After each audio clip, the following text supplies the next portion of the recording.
텍사스 시골에 자그마한 교회가 있었습니다. 근데 그 교회의 뒷마당에서 엄청난 거대한 유전이 발견이 됐습니다. 그 교회가 하루아침에 큰 부자가 된 거죠. 그래서 그 교회 리더들이 긴급 당회를 열어가지고 세 가지를 결정했습니다. 첫째, 석유 시추권은 우리 교회가 갖는다. 다른 사람들 못 믿겠다는 거죠. 두 번째는 교회에서 나오는 모든 수익금은, 이 수입에서 석유에서 나오는 모든 수익금 모든 교인들에게 나눠준다. 교회가 공평해야 된다는 거죠. 여기까지는 아주 참 좋았습니다. 마지막 세 번째, 이제부터는 새 가족을 절대로 받지 않는다. 자, 웃기는 이야기지만 웃지 못할 일은 지금의 교회가 그렇습니다. 우리가 들어보면은 세상 사람들이, 우리가 아니라 세상 사람들이 교회를 바라봤을 때 이들이 하는 공통적인 것이 교회가 이기적이에요. selfish. 그리고 가식적입니다. hypocrite. 이런 이야기를 많이 듣습니다. 교회가 뭐 나쁜 일하는 건 아니잖아요. 자기들끼리만 잘해. 그리고 사랑한다고 이야기하지만 hypocrite, 가식적이야. 사랑한다고 하면서도 이웃은 돌보지 않습니다. 그리고 싸우고 분쟁하는 이런 모습들이 참 이기적이고 우리 성경에서 말하는 그 아름다운 모습들이 볼 수가 없다는 거죠. 믿음이 있다고 할진 모르지만 믿음이 있다고 하지만 말뿐이지 그 믿음에 실천이 없는 거예요. 아는 것은 많은데 그 아는 것을 실천하는 것이 없는 게 문제예요. 더 중요한 것은 뭐냐면은 예수님을 믿는다고 하지만 그 예수님이 보이지 않는답니다. 이건 정말 충격적이에요. 우리가 열심히 믿음을 가지고 신앙생활을 하지만 믿음의 실천이 보이지 않고 예수님을 믿는다고 하지만 예수님이 보이지 않는다고 합니다. 여러분 한번 생각해 보십시오. 왜 하나님께서 우리 교회를 축복해 주셔야 되지? 여러분이 그런 기도 많이 하죠. 하나님, 우리 교회를 축복해 주시옵소서. 여러분이 그런 기도를 많이 합니다. 그러면 하나님께서 그 기도를 들으시고, 그래? 왜 내가 너희 교회를 축복해 주어야 하지? 만약에 하나님께서 여러분들에게 내가 왜 메릴랜드 중앙침례교를 축복해 줘야 하지? 라고 하신다면 여러분 뭐라고 대답하시겠습니까? 교회가 존재하는 목적은 우리를 위한 게 아닙니다. 교회가 존재하는 목적은 하나님을 위한 것인 줄로 믿습니다. 우리가 그 사실을 깨닫고 교회에서 복음이 증거되고 교회에서 주님의 사랑이 전달됐을 때 사람들이 그 말을 듣고 그 사랑에 힘을 입고 교회로 이제 몰려오게 돼 있습니다. 무슨 말이냐면은 교회가 어떤 생각을 하고 무슨 일을 하는지 주님이 관심 가지고 바라보실 줄로 믿습니다. 잘 기억하십시오. 왜 하나님이 너희 교회를 축복해 주셔야 되지? 그랬을 때 우리 주님께서는 이 교회가 어떤 생각을 하고 무슨 일을 하는지 거기에 주님의 관심이 있다는 것입니다. 이런 면에서 메릴랜드 중앙침례교회는 우리 교단의 주목을 받는 아주 자랑스러운 교회입니다. 여러분 아시다시피 그 원팀 사역을 통해서 어려운 목회자들, 어려운 교회들을 여러분이 도와주고 있죠? 주님이 얼마나 기뻐하실까? 신앙의 핵심은 주님께 초점을 맞추는 겁니다. 여러분이 예배 드릴 때 주님께 초점을 맞추셔야 돼요. 오늘 예배를 통해서 내가 무슨 은혜 받았느냐가 중요한 것이 아니라 내가 이 예배를 통해서 무엇을 주님께 바쳤지? 모든 신앙의 핵심은 주님께 초점을 맞춰야 됩니다. 힘들고 어려운 일을 열심히 해나가면서 어려운 목회자와 어려운 교회를 도왔을 때 내가 힘든 게 중요한 것이 아니고 우리 주님이 얼마나 기뻐하실까? 주님께서 여러분들 보시고 정말 기뻐하실 줄로 믿습니다. 교회는요, 아까 말씀드렸듯이 이기적이고 가식적인 것이 많지만 그래도 순수한 마음을 가지고 그 어렵고 힘든 일을 통해서 하나님의 일을 이루어 나갈 때 그 가운데 하나님의 역사가 일어나게 될 줄로 믿습니다. 그 사역을 가장 기뻐하실 분은 교회를 세우시고 교회의 주인 되시는 우리 주님이신 줄로 믿습니다. 아름답게 사역해 나가는 여러분 되시기 바랍니다. 오늘 본문의 말씀 보면은 그리스도 예수의 마음을 품어라. 여러분 잘 아시죠? 그리스도 예수의 마음을 품어라 이렇게 되어 있습니다.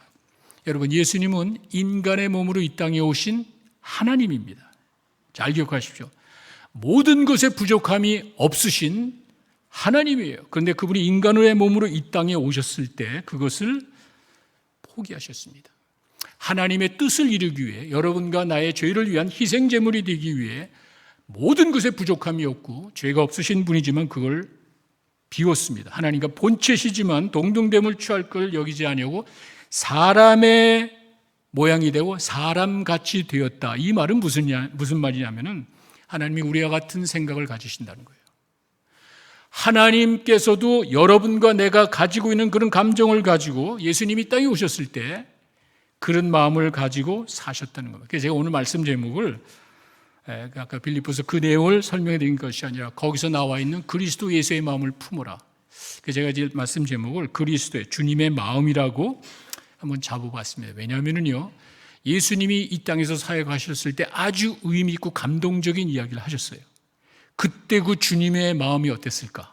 거기에 제가 한번 초점을 맞춰봤습니다. 먼저는 너희도 가졌느냐? 요한복음 6장 66절에서 67절에 가시면은 요한복음 6장 66절에서 67절에 가시면 이 내용이 오병이어의 기적을 행하고 난 다음에 있었던 일입니다. 보세요. 그때부터 그의 제자 중에서 많은 사람이 떠나고 다시 그와 함께 다니지 아니하더라. 예수께서 12 제자에게 묻습니다. 너희도 가려느냐? 이 장면은요, 여러분 아까 제가 말씀드렸듯이 오병이어의 기적을 본 사람들이 흥분하죠. 어린아이 1인분 양식 가지고 수백 명, 수천 명을 먹이는 그 기적을 맛본 사람들이 막 놀랐습니다. 예수님을 끝까지 따라갔어요. 예수님 끝까지 따라갔어요. 그랬을 때 예수님께서 따라온 그 사람들에게 생명의 말씀을 전했습니다. 하나님께서 예수님을 이 땅에 보내신 그 목적이죠. 생명의 말씀을 전했을 때 이 말을 들은 사람들이 어렵다. 그리고는 예수님을 떠났습니다. 더 이상 예수님을 따르지 않고 떠나갔습니다. 그게 그 앞절에 가시면은 요한복음 6장 60절에 가시면은 그 6장 60절에 그 사람들이 예수님의 그 생명의 말씀을 듣고 난 다음에 하는 말이 제자 중 여럿이 듣고 말하되 이 말씀이 어렵다. 보세요. 자기들이 열심히로 기적을 바라보고 놀라고 흥분해서 예수님을 따르는데 예수님의 말씀은 좀 어렵다. 이해하기도 어렵겠지만 받아들이기 어렵다는 말입니다. 그 말을 하고 난 다음에 제자들이 떠났습니다. 그 엄청난 기적을 맛본 그 사람들이 이런 일이 있을 수 있구나. 그 예수님의 놀라운 기적에 감동을 해서 그들이 어떻게 했죠? 그 요한복음 6장 15절에 가시면은 예수님을 임금 삼으려고. 그 요한복음 6장 15절에 나와 있는 그 말씀은 바로 예수님의 사역이 성공적으로 이루어졌다는 거예요. 그죠? 사람들이 예수님의 사역을 보고 말씀과 기적을 보더니 억지로 예수님을 잡아다가 자기들의 리더를 만들려고. 그렇게 되면은 그 능력을 가지신 분이 자기들의 목적을 이루어줄 걸로 믿고 끝까지 예수님을 따라갔습니다. 임금 삼으려고 그러고 쫓아왔을 때 예수님이 어떻게 했죠? 산으로 도망가셨습니다. 여러분 한번 생각해 보세요. 이제 다 된 것 아니에요? 그런 기적을 통해서 말씀을 통해서 감동받고 따라왔으면 끝난 거 아니에요? 그냥 손만 들면 되는 거 아니에요? 그런데 예수님은 그들을 놔두고 산으로 도망가셨습니다. 잘 기억하십시오. 제대로 깨닫지도 못한 사람들의 리더가 되기를 원치 않은 거예요. 세상 지도자들과 다른 모습이 바로 그겁니다. 숫자가 중요한 게 아니에요. 세상에 많은 사람들은 그 외적인 거 가지고 숫자를 가지고 이야기할지 예수님께서 그 사람의 마음의 중심을 볼 줄로 믿습니다. 제대로 깨닫지도 못하는 그 사람들의 리더가 되기를 원치 않았던 거예요. 산으로 가셔 도망갔어요. 그래도 이 사람들은 끝까지 쫓아왔습니다. 이렇게 떡을 먹고 정말 떡을 먹고 좋아할 때는 언제고 자기들이 임금 삼겠노라고 자기들이 열심히 따라가겠노라고 헌신하며 예수님이 따라올 때는 언제고 이제 그 말씀이 어려우니까 받아들이기 어려우니까 내 상식과 이해를 초월하고 내가 도저히 받아들일 수 없는 그 말을 하니까 주저하지 않고 예수님을 떠납니다. 그때 예수님의 마음이 어땠을까? 그 자기를 따르던 수많은 사람들이 기뻐서 흥분해가 자기를 리더 삼으려고 할 때는 언제고 이제는 어렵다고 등 돌리고 떠나는 그 모습을 바라보는 예수님의 심정이 어땠을까? 그리고 한번 생각해 봐야 돼요. 근데 바로 그때 예수님께서 12 제자에게 이야기해요. 그 수많은 사람들이 떠나고 난 다음에 그 허전한 마음을 가지고 12 제자를 보고 이야기합니다. 너희도 가려느냐? 이게 정말 예수님의 마음이. 근데 그때 베드로가 대답을 하는 그 대답이 정말 일품이에요. 아주 기가 막힌 완벽에 가까울 정도로 가슴이 찡한 대답을 했습니다. 이 사람은 말은 참 잘하는 것 같아. 베드로는 게스만에 가이사라 빌립보 가가지고 사람들이 날 누구라 하느냐, 그 사람들이 다 틀렸잖아요. 딴소리 하는데 베드로가 이야기해. 주는 그리스도 살아계신 하나님. 이 정확한 그런 생각은 가지고 있었던 것 같아요. 자, 보세요. 요한복음 6장 68절에 가시면은요, 베드로의 대답이 나옵니다. 정말 베드로가 가슴 찡한 답을 줬습니다. 주님, 영생의 말씀이 있는데 우리가 가긴 어딜 갑니까? 여러분 생각해 보세요. 그 많은 사람들은 어렵다고 그러고 떠났는데 12 제자를 향해서 예수님이 이야기했을 때 베드로가 대표로 이야기합니다. 아니 영생의 말씀인데 내가 가기를 어디를 갑니까? 그때 그 예수님의 마음이 어땠을까? 아마 성경에 나와 있지만 쫓아가서 허그하고 막 역시 너는 다르구나 고맙다 막 이야기했을 것 같아요.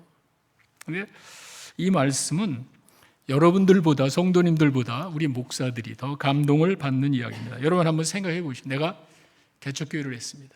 어렵잖아요. 개척교회 열심히 사역을 해가지고 사람들이 몰려오기 시작했어요.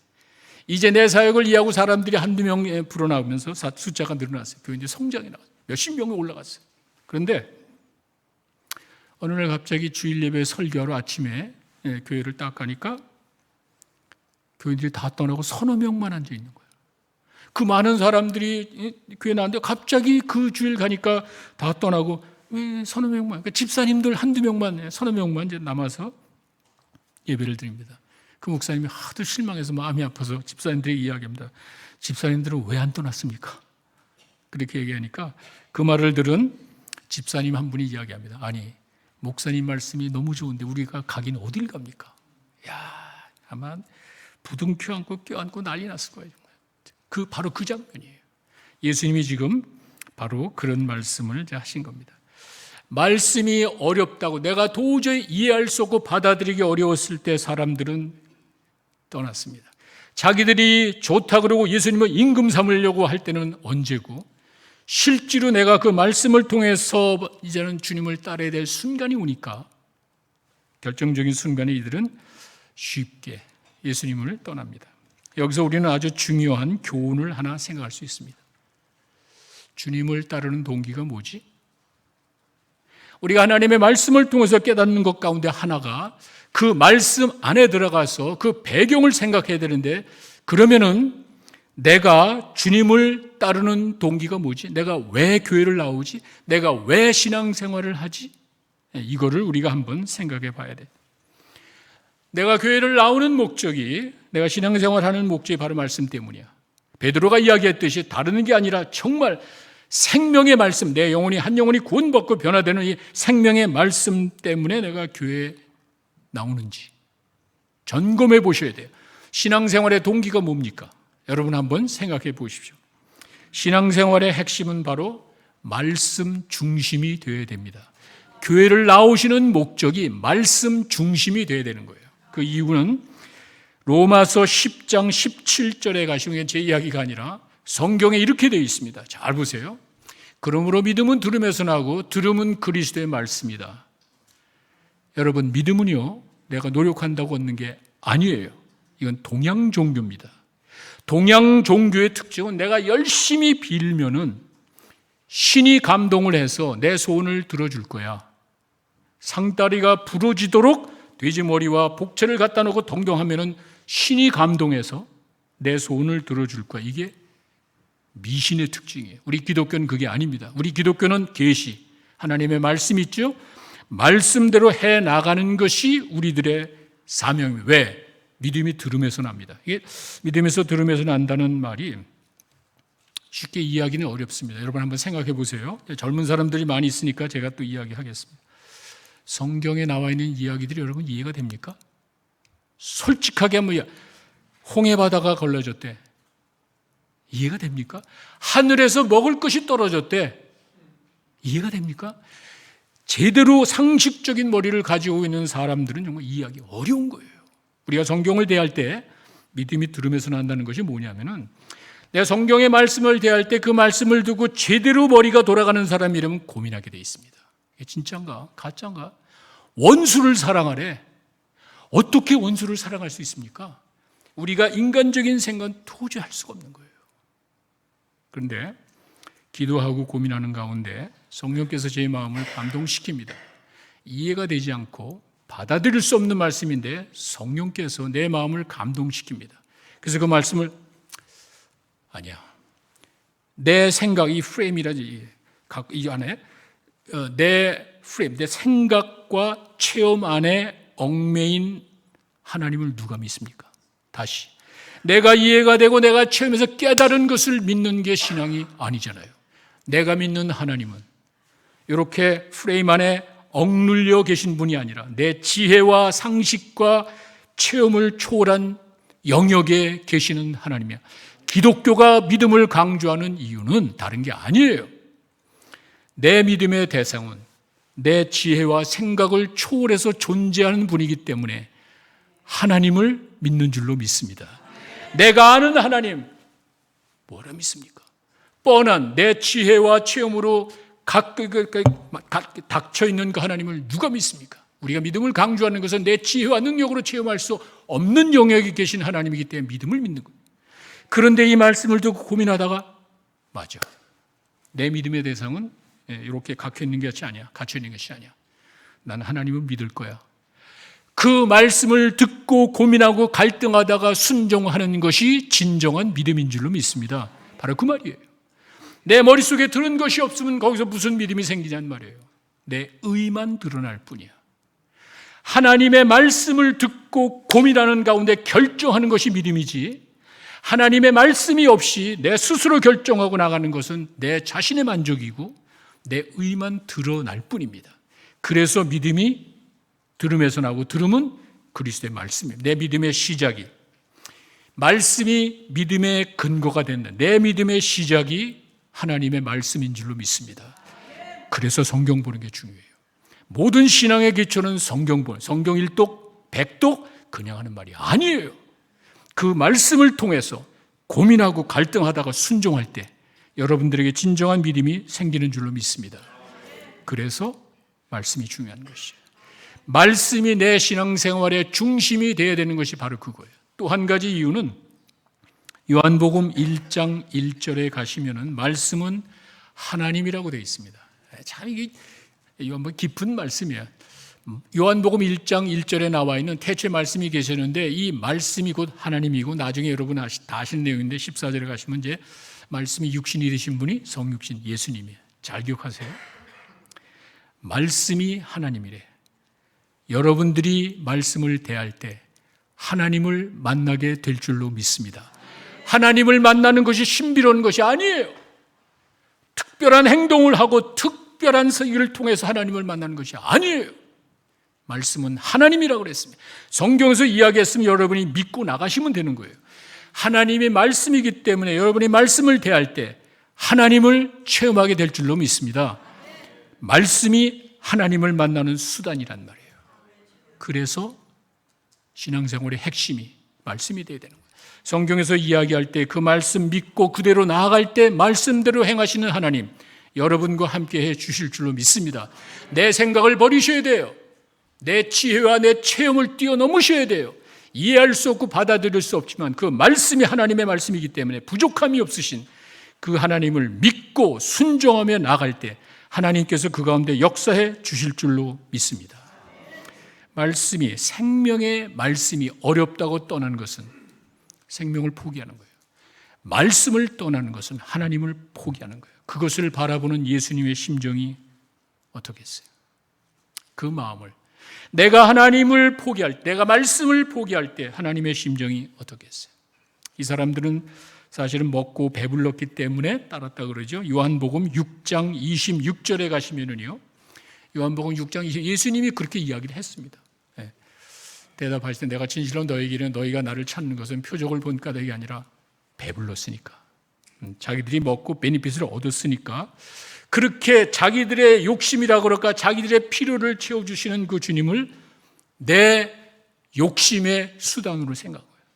내가 원하는 것을 이루어주실 분은 바로 이 주님이라는 이런 생각을 가지고 떡을 먹고 배불렀기 때문에 따라왔습니다. 그런데 35절, 6장 35절에 가시면은 예수님이 이야기하시면 나는 생명의 떡이야. 보세요. 예수님이 이 땅에 오신 거는요, 여러분들 배불리러 온 것이 아니죠. 여러분들에게 이 육체적인 필요를 채워주려고 오신 것이 아니죠. 생명의 떡으로 오신 거예요. 그런데 사람들은 생명의 떡을 외면하고 육신의 떡에 관심이 있잖아. 육신의 떡을 먹고 내가 배불렀기 때문에 예수님을 따랐잖아. 생명, 육신의 필요만을 생각했지 영적인 필요를 모르고 따라오는 그 사람들, 예수님은 그들을 피했습니다. 육신의 욕심을 이루기 위한 것이 아니라 내 영적인 필요를 채우려고 주님이 이 땅에 오신 줄로 믿습니다. 베드로가 그걸 알은 거예요. 베드로가 정말 기가 막힌 대답을 했습니다. 아주 감동적인 대답을 했어요. 예수님은 생명의 말씀인데 우리가 가긴 어디를 갑니까? 분명히 베드로는 그 사실을 깨닫고 있었습니다. 육신의 떡을 먹고 배불러서가 아니라 생명의 말씀, 그 진리를 깨닫고 내가 예수님을 따르는 것이 얼마나 중요합니까? 여러분 어떠세요?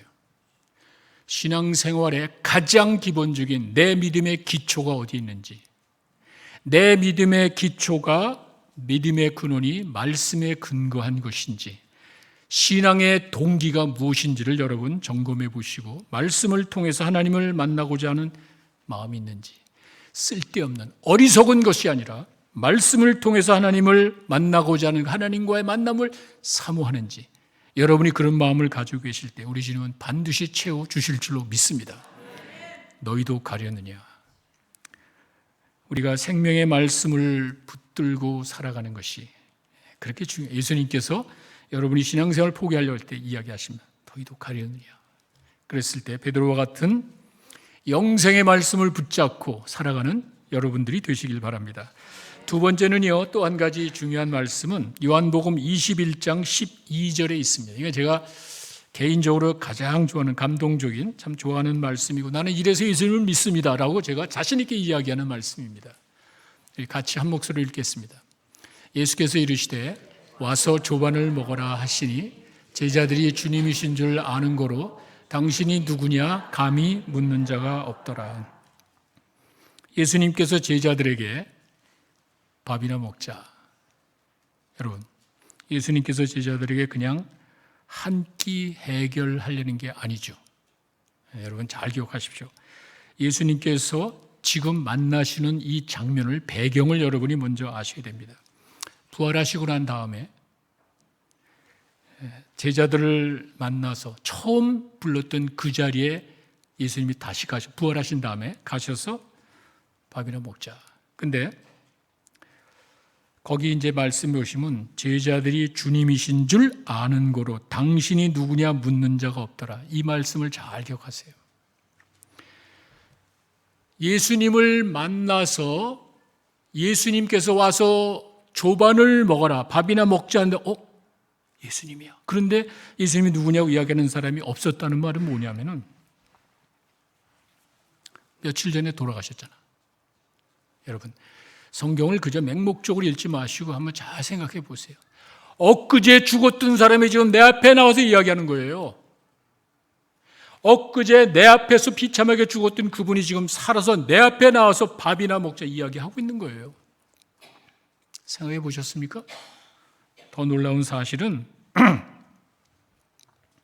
예수님께서 십자가로 가실 때 제자들이 어땠습니까?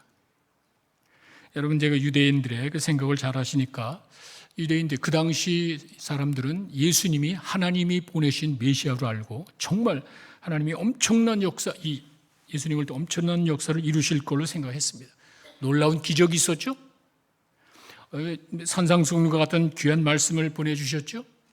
이렇게 기적과 말씀을 통해서 이 유대인들의 생각에는 와, 이분이 바로 하나님이 보내신 메시아구나. 이거는요, 엠마오로 가던 제자들의 이야기를 들어보면 잘 나옵니다. 누가복음 24장 19절에 나와 있죠. 누가복음 24장 19절에 가시면은요, 이제 예수님이 그 엠마오로 가는 제자들 옆에 가서 하시는 말씀입니다.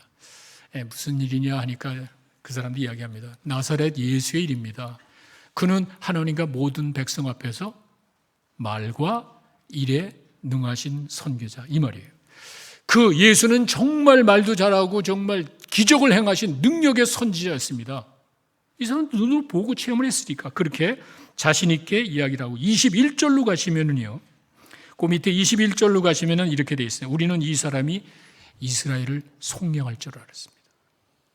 이렇게 말과 일에 기적에 능하신 이 선지자, 하나님이 보내신 선지자가 우리 이스라엘을 구원할, 지금 로마의 통치 밑에 있는데 멋지게 뒤집어 엎고 이 기적과 능력을 통해서 로마에서 우리 민족을 구속할 사람으로 생각했습니다. 그런데 어떻게 됐습니까? 비참하게 끌려가잖아요. 자기들의 큰 기대를 가지고 있으면 이게 아닌데, 이렇게 말과 일에 능하신 선지자가 이스라엘 백성들을 구원할 걸로 생각했는데 어이없이 로마 군병에게 끌려가네. 그리고는 십자가 위에서 비참하게 초라하게 죽으셨어요. 그분이 지금 살아난 거예요.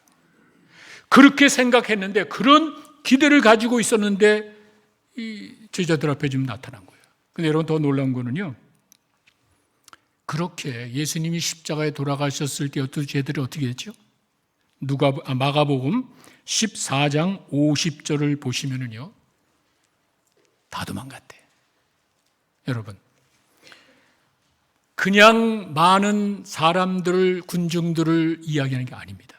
이 사람들은 생명의 말씀을 깨닫지 못해서 떠났지만 베드로는 그 가운데서 영생의 말씀이 계시며 우리가 가기는 어디를 갑니까? 라고 이야기했는데 베드로를 포함한 모든 제자들이 다 도망갔어요. 여러분, 생각해 보세요. 예수님께서 그래도 기대했던 그 12 제자들이 자기가 십자가에 갈 때 다 도망갔습니다. 이게 그냥 just happen, 이게 아니죠. 예수님은 분명히 그들에게 이야기를 했습니다. 내가 예루살렘에 가면은 고난을 당하고 3일 후에 살아날 거야.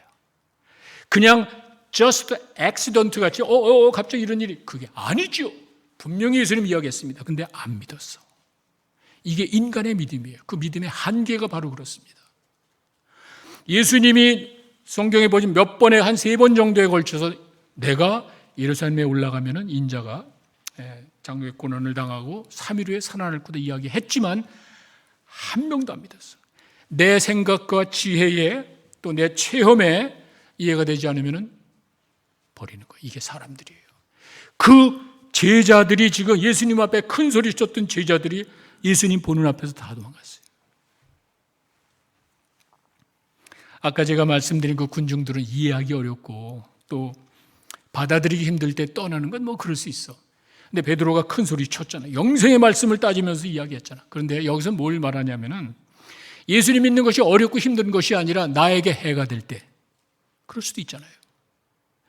아니, 예수가 십자가에 달려 돌아가셨어? 그러면 그 다음에 뭐지? 우리들. 예수님이 저렇게 초라하게 십자가에서 그냥 맥없이 죽으시네? 그러면 그 다음은 우리네? 그 생각을 한 거예요.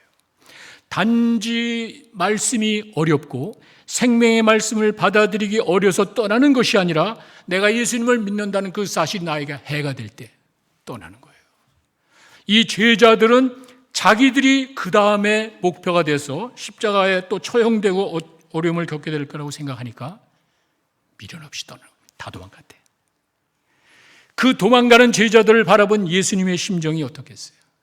한번 생각해 보세요. 성경을 아까 말씀드린 맹목적으로 읽을 것이 아니라 좀 이렇게 하나하나 묵상하면서 참 마음이 아프겠다. 예수님을 보호하겠다고 나서는 사람이 하나도 없어요. 다 도망갔어요. 그걸 바라본 예수님의 심정이, 아까 말씀드린 그래도 큰 소리 쳤던 베드로는 물론 뭐 이렇게 귀잘로 그랬지만 다 도망갔습니다. 사실 베드로가 그렇게 고백을 하고 예수님을 열심히 따라갔지만 나에게 해가 온다고 생각하니까 떠나는 거예요. 그 사람들이요. 예수님의 면전에서 3번씩이나 그냥 도망가는 것이 아니라 베드로는요, 옆에서 이 사람도 예수님이랑 갈릴리에서 똑같아. 같이 쫓아다니고 예수 믿던 사람이야. 아니야, 무슨 소리야. 난 예수 몰라. 3번이나 부인을 했습니다. 누가복음 22장 61절에 가시면은요, 이제 제가 누가복음을 좋아하는 이유는 이제 예수 처음 믿는 사람들 있잖아요. 그 예수에 대한 역사, 기독교 역사는 이제 그 사도행전이고 예수의 역사가 마태, 마가, 누가, 요한 얘기하잖아요. 그 어떤 거 읽어야 됩니까? 마태복음 어려워. 유대인들이 이해하고 잘 이해. 마가복음 너무 짧고 이 요한복음 너무 깊이가 있는 책이고 제일 좋은 게 누가복음이에요. 이 의사가 썼기 때문에 정확하고 또 역사가 사도행전. 그러니까 이 누가복음만 이 내용을 기억했어요. 뭐냐면은 예수님 면전에서 3번 부인한 면전이 등이라고 하는데 하여간 예수님이 보세요. 주께서 3번 부인했을 때 주께서 돌이켜 베드로를 본 거예요. 그냥 이렇게 하는데 뒤에서 예수님 본다 떠드는 예수님이 뚝 뒤돌아본 거예요. See, I told you. See, I told you.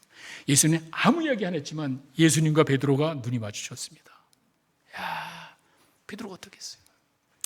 그래서 베드로는 순수한 사람이에요. 나가서 회개하잖아. 주님은 우리에게 완벽한 걸 요구하시는 게 아닙니다. 우리 연약함을 아세요.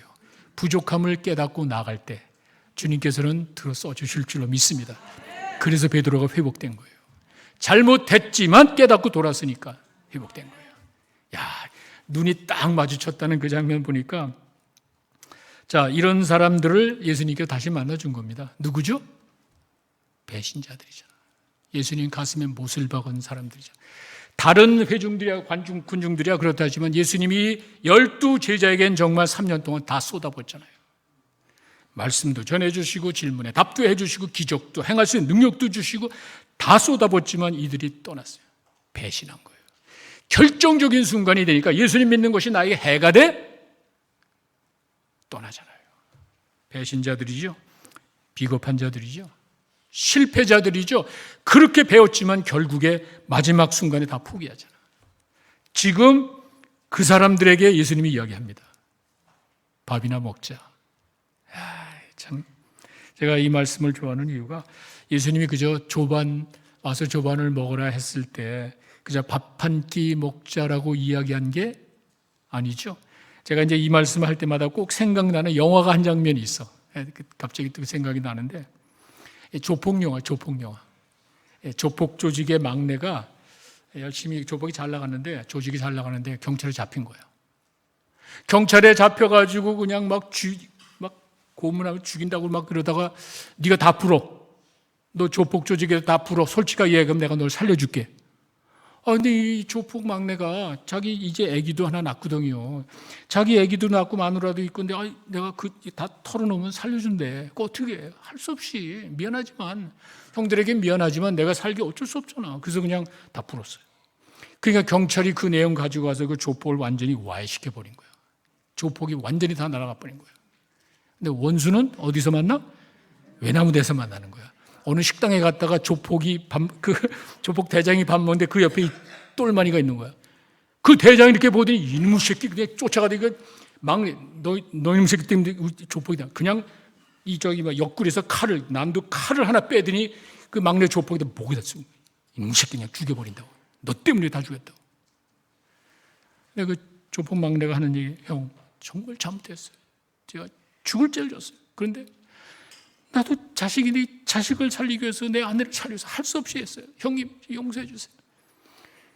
그 얘기를 듣니까 애 때문에 할 소리 했다니까 칼을 들고 목에다 이렇게 찌르게 되니 어이씨 하면서 하는 말이 뭔지 아세요? 밥이나 먹자. 바로 와 밥이나 먹자. 시대 같이 밥 먹자.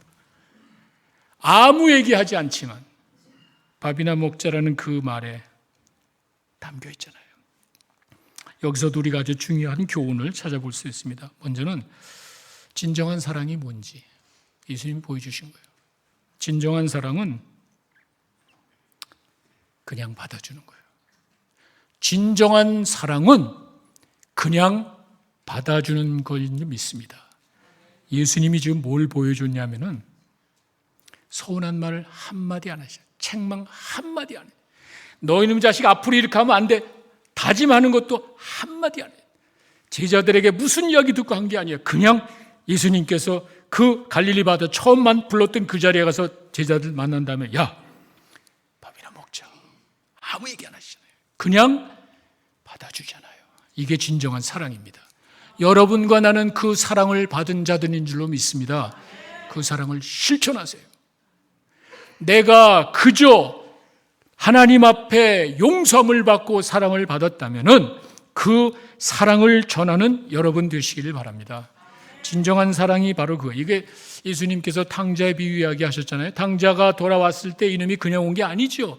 자기가 사는 방법, 아버지가 날 용서해 줘야 되니까 암송을 했다. 암송, 뭘 암송했습니까? 아버지, 내가 하늘과 아버지께 죄를 졌는데 아들이 아니라 종으로라도 좀 받아주시오. 이 내용을 성경에 한 2번 정도 나옵니다.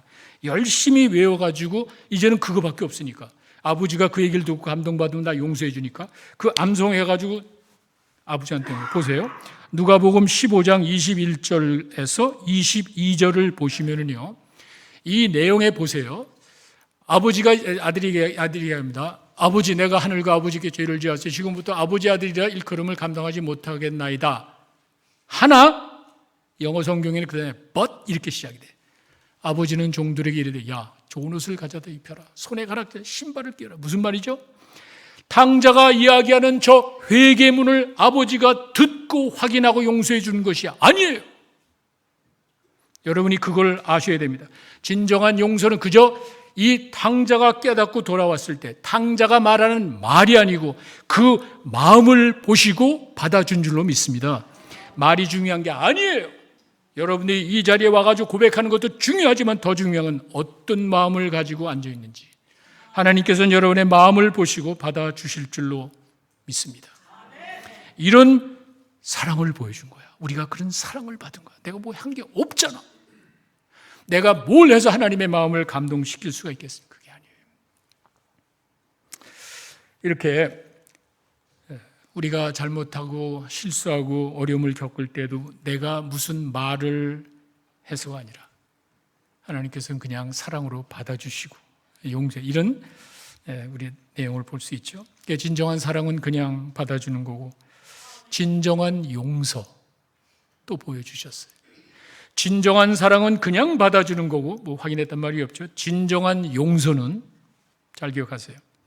상처를 준 자가 아니고 상처를 받은 자가 하는 것인 줄로 믿습니다. 여기서 예수님께서 보여주신 그 말은 제자들이 뭘 잘못했다고, 내가 상처받았습니다. 예수님이 상처받았지만 제자들이 무슨 말을 해서가 아니라 예수님 스스로 그들을 용서해 주신 것입니다. 바로 그거예요. 진정한 용서는요, 잘 기억하세요. 내가 무슨 말을 하든지 무슨 행동을 해서 이루어지는 게 아니에요. 우리들은 그래. 인간 사회에서는 저놈이 내 가슴에 못을 박았다면요, 나에게 와서 진정으로 회개하든지 아니면 그에 해당하는 뭘 이렇게 좀 보여줘서 내가 그와 같은 감동을 받고 용서해 줄지 모르지만 우리 주님은 그게 아닙니다. 어떠한 말이나 어떠한 행동을 했다 그래서 예수님이 용서해 준 게 아니에요. 그게 바로 율법이에요. 예수님은 율법이 아니라 은혜로 우리를 받아주신 줄로 믿습니다. 제자들이 어떤 고백을 하고 제자들이 어떤 행동을 해서 받아준 게 아니에요. 율법이에요. 우리 인간은 마음 깊숙이 중심을 볼 수 없기 때문에 그게 중요할지 모르지만 우리 주님은 그게 아니에요. 진정한 용서는 상처를 준 사람이 아니고 상처를 받은 사람이 하는 거예요. 예수님께서 그와 같은 사랑을, 용서를 여러분과 나에게 보여주신 줄로 믿습니다. 죄는 내가 지었는데 죄 없는 예수님이 돌아가시잖아. 이게 기독교의 은혜인 줄로 믿습니다. 우리는 그런 기독교의 은혜를 받고 살아가는 사람들이라면은 이제는 그 은혜를 전하는, 그 사랑을 전하는 여러분 되시길 바랍니다. 우리가 그와 같은 사랑과 용서를 맛본 자들이라면은 전해야죠. 와서 조반을 먹어라. 내 가슴에 못을 박은 사람, 나를 서운하게 한 그 사람을 향한 우리 주님의 마음입니다. 나에게 상처를 주고 나를 힘들게 한 그 사람에게 밥이나 먹자. 실패자들, 배신자들, 비겁한 자들 아무것도 요구하시지 아니하고 용서하고 받아주신 그 주님의 사랑을 가슴에 품고 살아가는 여러분 되시기를 바랍니다. 말씀을 맺겠습니다. 주님의 마음. 우리가 생명의 말씀을 외면하고 주님을 떠날 때 우리 주님의 마음이 어땠을까? 너희도 가려느냐? 우리가 생명의 말씀을 외면하고 떠날 때 우리 주님께서 이야기하십니다. 너희도 가려느냐? 와서 조반을 먹어라. 실패하고 잘못하고 부끄러운 모습으로 살아갈 때, 내가 실수하고 잘못하고 부끄러운 모습을 살아갈 때 나에게 책망하지 아니하고 아무것도 요구하지 아니하시고 밥이나 먹자. 너희도 가려느냐? 와서 조반을 먹어라. 그 주님의 말씀을 가슴에 품고 살아가는 여러분 되시기를 바랍니다. 우리 잠깐 기도하겠습니다. 아버지 하나님 감사합니다. 부족한 저희들, 주님을 사랑한다고 쫓아간다고 믿는다고 하지만 주님 앞에 부끄러운 모습들이 한두 번이 아닙니다. 저희들의 연약함, 부족함을 아시고 끝까지 저희와 함께 하시며 인도해 주신 아버지 하나님, 그 아버지 하나님의 그 사랑과 용서를 가슴에 품고 살아가는 저희들 되게 하여 주시옵소서. 내가 연약할 때 힘이 되어 주시고 내가 실수하고 잘못했을 때 밥이나 먹자 하시면서 용서해 주신 그 주님의 마음을 가슴에 품고 살아가는 저희들 되게 하여 주시옵소서. 예수님의 이름으로 기도했습니다. 아멘.